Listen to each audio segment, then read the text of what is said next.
Madden game that apparently took place in real life on Sunday Night Football between the Lions and the Texans. Again, the Houston Texans, Josh, dominated in the first half, pushed Detroit all around the field, and then the second half did not move the ball offensively. No. Um, Jared Goff threw 5 interceptions, and the Lions still won. Now, you know me, I don't like it when teams use injuries as excuses, but in this case, I think the Houston Texans can use that as a bit of a get out of jail card here, in the sense that they did not have their full complement of weapons. Stephon Diggs out for the season, obviously. Nico Collins was not out there. So, would it have been a different story if those two had been available to CJ Stroud? I think it could have been, but to me, this says more about the Detroit Lions than it does the Houston Texans. Dan Campbell and that grit that he has brought to Detroit. And, it really started the first part of the second half when Dan Campbell was doing the sideline interview with NBC, and Carlton Davis just gets the interception. Dan Campbell said, I have to have turnovers. The first play of the second half, they get the interception, and away we go. I think there was 4 interceptions total, 2 from each team in that third quarter. Absolutely wild. Now you could say, obviously, late in the game, there was a missed pass interference call on the third down, which led to Houston punting the football, which led to Detroit, kicking the game-winning field goal and winning the game. But I ultimately agree with you that this Lions team, if you throw 5 interceptions in a game, you should get blown out. And the fact that Detroit was able to bounce back, they got the touchdown to start, and even though they didn't get the 2-point conversion at 10 points, you felt like at that point the entire momentum was with Detroit, and Collinsworth and Tirico were saying it the whole second half. But I think what people are missing about Houston, and I get it, Nico Collins was incredible the first 4 or 5 games of the year. He had more yards from scrimmage than, guys like A.J. Brown and Jamar Chase and Justin Jefferson per game, the top receivers in the league. But the Houston Texans have not really been a good offense all season long. CJ Stroud, in my opinion, has not had one good complete game all season long. And I think this offense is a Joe Mixon or bust offense. That's what it looks like to me. It's looked that way since week 1 against Indianapolis. And quite frankly, missing Diggs, missing Collins or not, the Texans have had this weird sort of mojo about them to me this year. We're like, yeah, they're 6-3. We're not really talking about them because they're in a garbage division, but Houston just has not looked like the Texans team that we both thought they could be going into the year. You picked them to be the number 1 seed in the AFC. Yeah, which it looks like that's going to be Kansas City unless something dramatic changes. We'll talk about the Chiefs later, obviously. But yeah, something just has seemed off with the Texans. I don't know what it is. Maybe part of it is they caught everybody off guard this last season, I should say. And this season, teams were kind of ready for them. Maybe that's it. Like, if And, you were. and don't get me wrong, Stroud has had moments this year. He made a couple nice throws on Sunday night, but I'm just saying as a collective, I'm not sitting here and I'm saying that he's regressed, but I'm Right. just saying he has not been. There were some people that thought he was a dark horse MVP candidate going into this year. And, people want to call, some people think that he was a top 5 quarterback entering this league. And me and you went back and forth a lot on Stroud last year. Again, I like him. I just feel like last year, teams, obviously Houston caught everybody by surprise. This year, they were ready for them. And Exactly my point. they have not made the adjustment on all facets on the offensive side of the ball that they need to. And that includes, by the way, offensive coordinator Bobby Slowick, who I thought if he had another great year this year, he was going to be in line for a head coaching job. You know what it kind of reminds me of? Do you remember when the Browns kind of came out of nowhere and surprised everyone to make the playoffs in 2020? I know Baker Mayfield ended up getting hurt, and derailed the 2021 season, but it's the same kind of thing, in a sense. If you kind of do, you kind of get where I'm going with that. Um, in a sense, but again, those 2 years in 2020 and 2021, I didn't know what was real and what wasn't real. I think the fact there was no fans in the stands really mattered. And then the year after that, we had some with, some had 12,000 fans, some didn't have any. It was just a weird time in football. And Kevin Stefanski came in, obviously, as a rookie head coach. You're right, the same way D'Amico Ryans did. So I don't know. Um, I that see a little bit of a comparison there because, like, Baker Mayfield played pretty well in that first year with under Stefanski in 2020. He didn't light the world on fire like CJ Stroud did last year. I get that. But like he still was a big part of the reason why the Browns made the playoffs. I'll say it was more so because of the run game and the defense, but you can throw Baker into the conversation. I'm not trying to discredit him by any stretch. again, I understand the point of that Stephon Diggs was a big addition and Nico Collins was huge this year, but even throughout the entire year. Tank Dell has been almost non-existent this year for Houston. Joe Mixon, he's been running for 130 yards a game, and they have barely beaten teams, and they were beat pretty soundly by, let's face it, a horrific New York Jets team, and that was on Halloween, and they couldn't move the ball. So I think Houston right now, I mean, they beat Indianapolis, they beat Jacksonville. They're in a terrible division. They're going to win it, but I don't put them anywhere close right now to the likes of Baltimore and Kansas City and Buffalo. Pittsburgh, we'll talk about later. Yeah. Maybe even the Chargers if you want to include Yeah, I them. was thinking about that today. I said that on Brandon's World today. If the first round matchup in the AFC, because I think the Texans are almost deadlocked here to be the number 4 seed in the AFC. If that wild card matchup is a Chargers Houston matchup in Houston, I don't know who I'd pick to win that game, but I do think the Chargers match up well against Houston. I think if that were the wild card matchup right now, I would give the slight edge to the Chargers. Actually, even if it's the Denver Broncos who end up getting the number 5 seed and going to Houston, I think I would slightly favor the Denver Broncos in that matchup because of that defense. I want to switch gears quickly before we move on to the Lions side of it because not only did their offense make big plays, but their defense obviously stepped up. They pitched a second half shutout. Now they're getting Zadarius Smith back. I think that was a great thing for the Lions to experience on Sunday. That was a game that for 25, 30 years, Detroit would lose that football game, and they did not. And it's only going to build more character for them moving forward. That was a masterclass in the second half by Ben Johnson, the offensive coordinator. Well, I don't know about that because Goff threw 2 more interceptions, so I wouldn't call it a masterclass. Okay. Well, I was going to say, and Aaron Glenn, the defensive Now, coordinator. that I agree with you. I do think a little bit we have found somewhat of a formula to knock off the Detroit Lions if there is one. And that is you must take away the running game. You must force Jared Goff to bounce back.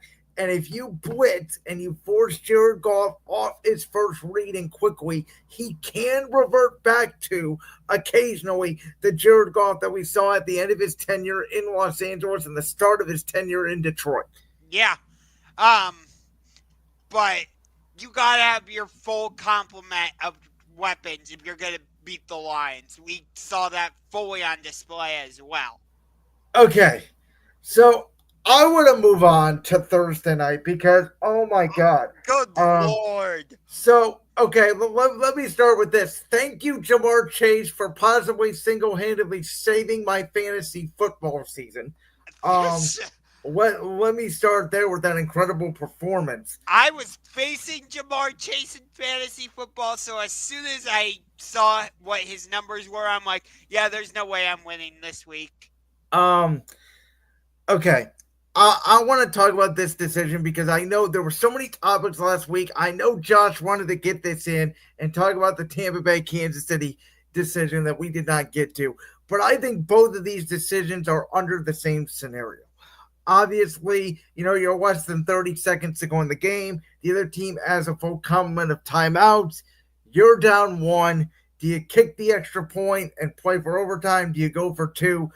Tampa Bay chose to kick the field goal. Cincinnati chose to go for two. They both lost the game. Um, from the Cincinnati perspective, I'll say this: it should not have even come down to this. Cincinnati had the game in control in the third quarter, and a big strip fumble by Baltimore, followed by an 84-yard touchdown to the Ravens' number 4 wide receiver, really opened up the floodgates and made this game as crazy as it is. But when it comes to answering the question on the screen, did Zach Taylor make the right decision going for two? And I'm not 2020 hindsight on this. I said it immediately in the moment when they scored the touchdown. No, no, no. You do not go for two in this situation. And let me explain to you why.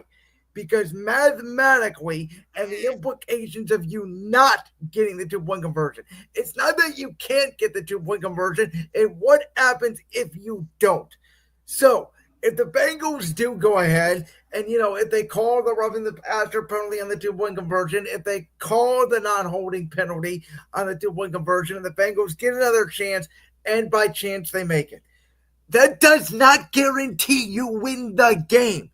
There is still over 30 seconds left in that game, and you're only up by a point. And Baltimore only needs about 20 to 25 yards with a full complement of timeouts in their back pocket for Justin Tucker to kick a field goal. And your defense has not been very good all night. If you kick the extra point, you have a better chance of going to overtime. And again, it coming down to a coin toss where you have an 80% chance, the math says, to get the football, as opposed to if you do not get it in that situation, the way Cincinnati did not get it in that situation, you have no choice. The game is over because you're not recovering an onside kick. The chances are that an earthquake will come in through my house in the next 5 seconds and kill me are better than you recovering an onside kick, in my opinion, at this point in the National Football League. So I would rather kick the extra point, take my chances of going to overtime and at least giving myself a chance, as opposed to if I don't get it, I have no chance at all. So I totally hear what you're saying. I think your logic is sound. I still think the Bengals made the right decision. I don't think the Buccaneers made the right decision. See, and I disagree with you there too, because, and let me explain to you why. Okay? In Go that ahead. game specifically, there are 27 seconds left on the clock. And I know everybody's going to say, well, Kansas City didn't get a field goal range, and they did go to overtime, and they did win the coin toss. Okay. Again, Tampa goes forward in that situation. If they do not get it in that situation, the game is over. They don't even have a chance to flip a coin, go to overtime, and play defense. If they do get it, there are 27 seconds left on the clock. Kansas City has all 3 timeouts. Your play calling in that situation changes. Your mindset as a football team changes. You go from calling a play on first down that may get 7-8 yards, and you're like, well, if we break one, okay, maybe we go for the field goal. If we don't, we'll play conservative and go to overtime because we're not going to go for it on fourth down. If Kansas City was down by a point, their play calling completely changes. They are now in 4 down territory with one of the best kickers in the game. And I can almost guarantee you, if you give Mahomes down by 27 seconds and 3 timeouts, to me, your chances are better losing in regulation than they are losing in overtime. I hear what you're saying on that. But here's the thing. Tampa had the momentum at that point. If they get the 2 point and they had Kansas City, the 2-time defending champions, on the ropes, or on their back heels. So if they had gone for it and gotten it, you can put Kansas City in a must-score situation. Now, I get it. It's Mahomes, and we've seen crazy things from him, but Tampa would have had all the momentum. But getting back to the Cincinnati side of it, the reason I think Cincinnati had to go for it is because their defense had shown in that second half, as you were talking about, they couldn't stop Baltimore's offense. No, but they got more stops. Their defense got more stops than Baltimore's did, especially early in the game. And by the way, a lot of those plays from Baltimore were short fields and bad tackling. Now, I'll give you the last drive. Baltimore did go down and score Lamar Jackson with an incredible throw to Bateman and then Andrews, obviously. So they did go down in the last drive. My point is, by the way, and I don't know many people realize this because I heard this over the weekend on Sunday and I forget which game it was. But do you realize, and I just looked it up to confirm it, do you know how significantly down the percentage is for the NFL as a whole in 2-point conversion success rate this season? No. Okay, let me give you the numbers. Going into this season, the average success rate over the last 7 to 8 years in the National Football League was 55% to convert on a 2-point conversion attempt. That's a little better than half. This season, through the first 9 weeks of the year, so this does not count week 10 data, the conversion rate on 2-point conversions was 31%. Okay. And they have gone for it at a significantly higher margin. So what I personally think is happening is teams are going more for two because kickers are making more 60-yarders. They're actually missing more extra points. They're going for two more. Defenses are studying these 2-point plays more. They've seen these 2-point plays all over again, and it's getting harder to convert them. That I agree with. It's just like a lot of these 2-point conversions are just recycling old plays that you've already run at some point in the game. I agree with that. So again, knowing that, your chances to me, and again, I would live with if there's less than 10 seconds left in the game, you go for two. That decides the game. I'm either going to win it or lose it right here. But Cincinnati, for whatever reason, nobody wants. Why, with 40 seconds left, did they take their last time out? Can someone explain it to me? What were they down at, the 4 or 5 yard line? You could have wasted time there, got it down to like 15 or so seconds, taken your 3 or 4 shots in the end zone, and decided the game right there and went for two. Then I would have been okay with it. But even if you get it with that much time left, you're exposing yourself now with this new kickoff rule to where the ball is going to probably be at the 30-yard line. And Baltimore with Tucker, I know he's had his struggles this year, but it's still Justin Tucker, needs about 2 first downs to get in field goal range. Yeah, but again, Cincinnati's defense had shown an inability to stop Lamar in that offense in the second half. So I think part of Cincinnati's mindset was, if you take the lead, don't you think that gives a little bit of confidence to your defense? Like, okay, we have the lead. No, because you still have to get the stop, where if you don't get it, the game's over. There is no stop. You lost. That's the risk. At least in a tie game, you go, okay, Baltimore's going to be less conservative or less aggressive in a tie game versus if they're losing. The risk to me there is not worth the reward, especially when your season's on the line, for the division at least. If you're 8-2 or 7-2 or whatever and you want to go for it, okay. But in those situations, both of them, Tampa, their season was pretty much on the line because they're falling apart with injuries. Cincinnati, their division chances are on the line, and they both blew it. They definitely both blew it. I agree with Cincinnati's decision, don't agree with Tampa's decision.